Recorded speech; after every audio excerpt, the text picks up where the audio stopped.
एक बार की बात है। एक गांव में एक किसान रहता था। उस किसान को जानवर पालने का बहुत शौक था। उसके पास पहले से ही बहुत सारी भैंसें थी जिनका दूध बेचकर वो अपना घर चलाया करता था। तो एक दिन उस किसान ने एक खरगोश और एक बंदर को भी अपने घर में पाल लिया। अब काफी दिन गुजरने के बाद उस किसान ने उस खरगोश और बंदर के साथ खेलने का सोचा। उस किसान ने अपने खेत में बहुत सारे छोटे छोटे गड्ढे कर दिए और फिर उन गड्ढों पर मिट्टी डालकर उन गड्ढों को बंद कर दिया और किसी एक गड्ढे में उस किसान ने एक गाजर को छुपा दिया। अब उस किसान ने खरगोश और बंदर को उस गाजर को ढूंढने के लिए कहा। खरगोश बहुत ही कॉन्फिडेंट था और उसे अपने आप पर बहुत विश्वास था। उसने एक एक गड्ढे को खोदना शुरू किया और गाजर ढूंढने लगा। लेकिन बंदर जो था वो बहुत ही नेगेटिव और आलसी था। उसने सोचा कि खेत में इतने सारे गड्ढे हैं और वो गाजर किसी एक गड्ढे में है, इतना कौन ढूंढेगा। वो बंदर ये सोचकर एक गड्ढे के ऊपर जाकर सो गया। अब उधर खरगोश अपनी पूरी मेहनत से गाजर ढूंढ रहा था। एक एक करके खरगोश ने सारे गड्ढे देख लिए, लेकिन उसे किसी भी गड्ढे में गाजर नहीं मिली। सिर्फ एक गड्ढा बाकी रह गया था जिसके ऊपर बंदर सो रहा था।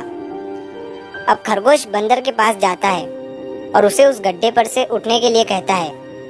जैसे ही बंदर उस गड्ढे पर से उठता है, खरगोश गड्ढा खोदकर गाजर बाहर निकाल लेता है और अपने मालिक को ले जाकर दे देता है।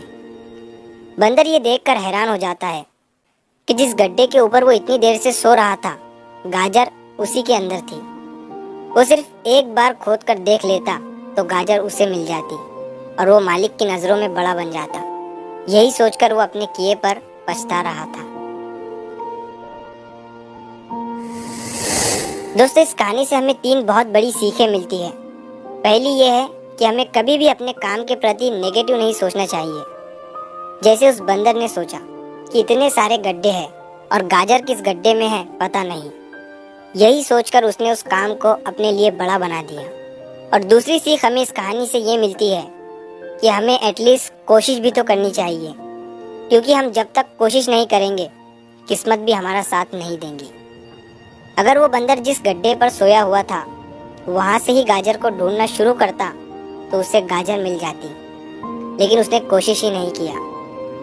और तीसरी सीख हमें इस कहानी से ये मिलती है कि हमें जल्दी हार नहीं माननी चाहिए। अब हमें नहीं पता कि हमें अपने काम में कौन से साल में कामयाबी मिलेंगी।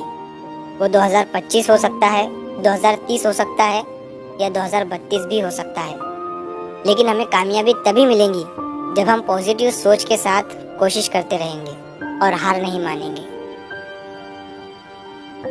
तो अगर आप इस कहानी को और भी लोगों तक पहुंचाना चाहते हो तो इस वीडियो को लाइक करो ताकि YouTube इस वीडियो को और भी लोगों तक पहुंचाए। और अगर कहानी अच्छी लगी हो तो हमारे चैनल को सब्सक्राइब ज़रूर करिए।